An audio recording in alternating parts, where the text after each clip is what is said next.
अच्छा, आप बताओ कि आपके साथ कितनी बार ऐसा हुआ है कि आप ब्रेकआउट पर ट्रेड में एंट्री करते हैं और थोड़ा-सा प्रॉफिट देखने के बाद प्राइस रिवर्स होकर स्टॉप लॉस हिट करके नीचे चली आती है?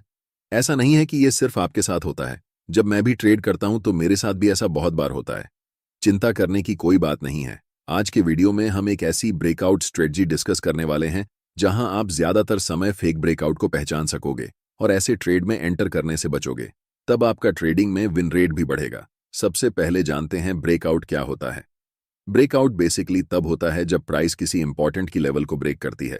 वह की लेवल सपोर्ट लेवल्स हो सकते हैं या फिर रेजिस्टेंस लेवल्स हो सकते हैं। दोनों में से किसी भी लेवल को अगर प्राइस ब्रेक करती है तो उसे हम ब्रेकआउट कहते हैं। फॉर एग्जाम्पल, इस चार्ट को देखो। प्राइस बहुत लंबे समय से एक रेंज में फंसी हुई थी जिसे हम कंसोलिडेशन जोन भी कहते हैं।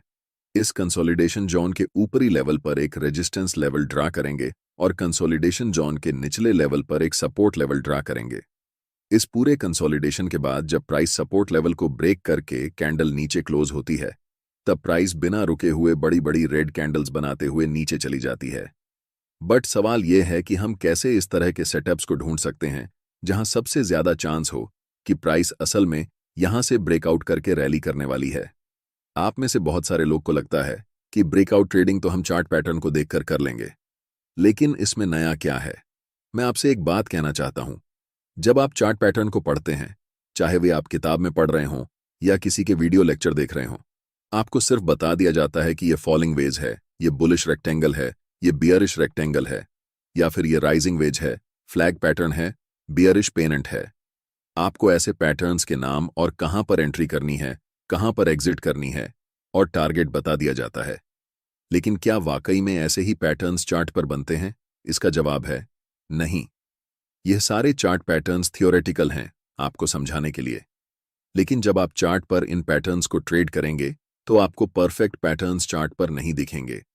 फॉर एग्जाम्पल, ये टाटा मोटर का 1 डे टाइम फ्रेम में चार्ट है। आप देख सकते हैं कि यहां पर किस तरह से चार्ट पैटर्न्स बने हुए हैं, और अगर आप ऐसे चार्ट पैटर्न्स को चार्ट्स पर देखोगे तो आपको लगेगा ही नहीं कि यह वही चार्ट पैटर्न है। किसी चार्ट पैटर्न का नाम याद रखने से और उसे ट्रेड करने से आपको प्रॉफिट नहीं होगा।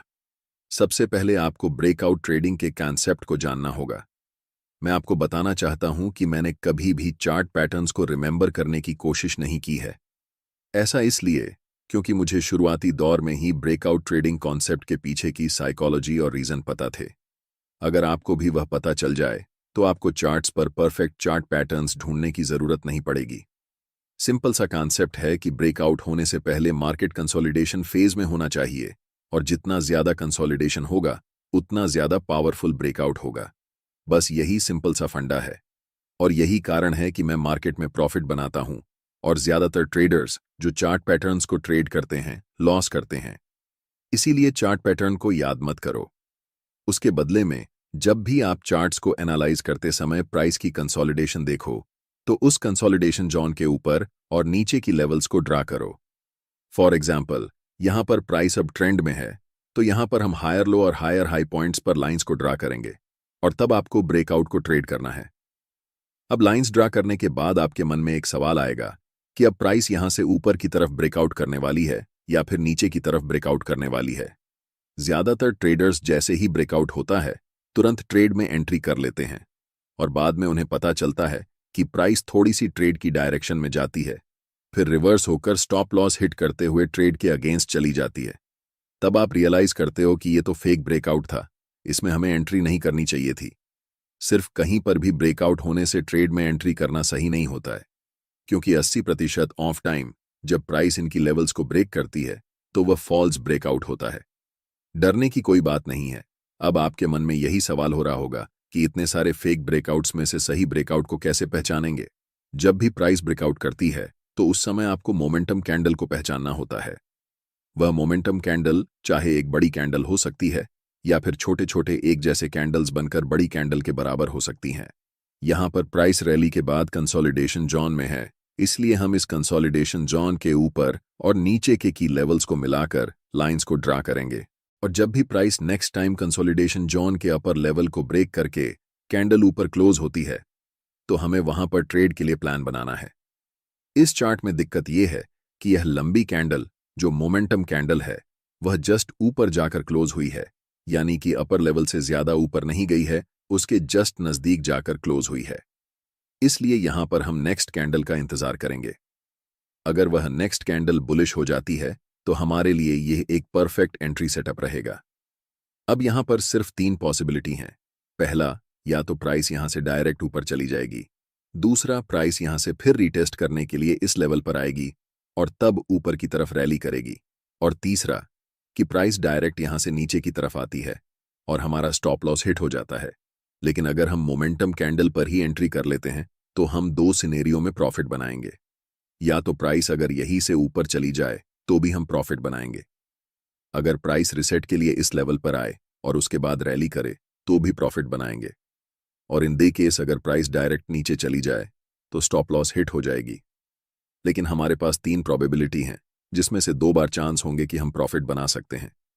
और जब ब्रेकआउट के समय मोमेंटम कैंडल बनती है तो ज्यादातर चांसेस होते हैं कि प्राइस यहां से डायरेक्ट ऊपर की तरफ निकल जाएगी। यहां पर ब्रेकआउट कैंडल मोमेंटम कैंडल है, लेकिन यह कैंडल रेजिस्टेंस लेवल के ठीक ऊपर जाकर क्लोज हुई है। अगर थोड़ी और ऊपर जाकर क्लोज होती तो हम इसी कैंडल पर ट्रेड में एंट्री करते। लेकिन यहां पर हमें नेक्स्ट कैंडल का वेट करना है। मोमेंटम कैंडल के बाद जैसे ही नेक्स्ट कैंडल फॉर्म होती है और ये ग्रीन क्लोज होती है, तब हम मार्केट में बाय पोजीशन के लिए एंट्री लेंगे। एक इंपॉर्टेंट बात यह है कि जब मैं इस लाइन को कंसोलिडेशन जोन के ऊपर और नीचे ड्रॉ कर रहा था, मैंने आपको इस चार्ट पैटर्न का नाम नहीं बताया, क्योंकि चार्ट पैटर्न के नाम में कुछ नहीं रखा। ब्रेकआउट का फंडा यही है कि पहले कंसोलिडेशन होना चाहिए और उसके बाद ब्रेकआउट। जब कोई मोमेंटम कैंडल ब्रेकआउट के दौरान बनती है तब हम ट्रेड में एंट्री करेंगे। अब जानते हैं कि जब हम इस ट्रेड में एंट्री करेंगे तो हम कैसे टारगेट और स्टॉप लॉस लेंगे। स्टॉप लॉस के लिए जो ब्रेकआउट कैंडल है उसकी लो को हम स्टॉप लॉस रखेंगे। टारगेट हम फिक्स मोड में नहीं रखेंगे, जैसे 1-2 या 1-3। ये करना हमारे हिसाब से प्रॉफिट पोटेंशियल को रोकने जैसा है। इसलिए हम यहां 9 EMI का इस्तेमाल करेंगे, जिससे हम लंबे ट्रेड को राइड करके सिंगल ट्रेड में बढ़ा प्रॉफिट कमा सकें। जैसे ही प्राइस 1 से 2 का टारगेट अचीव हो जाए तो हम स्टॉप लॉस को एंट्री पॉइंट पर लेकर आएंगे, जिससे हमारा रिस्क 0 हो जाएगा और हम ट्रेड को राइड करके प्रॉफिट को एंजॉय करेंगे। और यहां पर हमें देखने को मिल रहा है कि प्राइस 9 EMI के नीचे कैंडल क्लोज कर चुकी है, इसलिए हम यहां से ट्रेड से एग्जिट हो जाएंगे। अगर मैं इस ट्रेड में रिटेस्ट का इंतजार करता तो ये ट्रेड मिस हो जाता। बहुत से ट्रेडर्स रिटेस्ट का इंतजार करते हैं, जो कि मेरे हिसाब से एक लॉस का सौदा है, क्योंकि ज्यादातर टाइम जब मोमेंटम कैंडल ब्रेकआउट करती है तो प्राइस रिटेस्ट के लिए वापस नहीं आती। ऐसे ट्रेड में हमें बड़े बड़े प्रॉफिट देखने को मिलते हैं। इसी कारण आप इंतजार करते रह जाते हैं। ये वीडियो आपको कैसा लगा, हमें कमेंट बॉक्स में जरूर बताएं।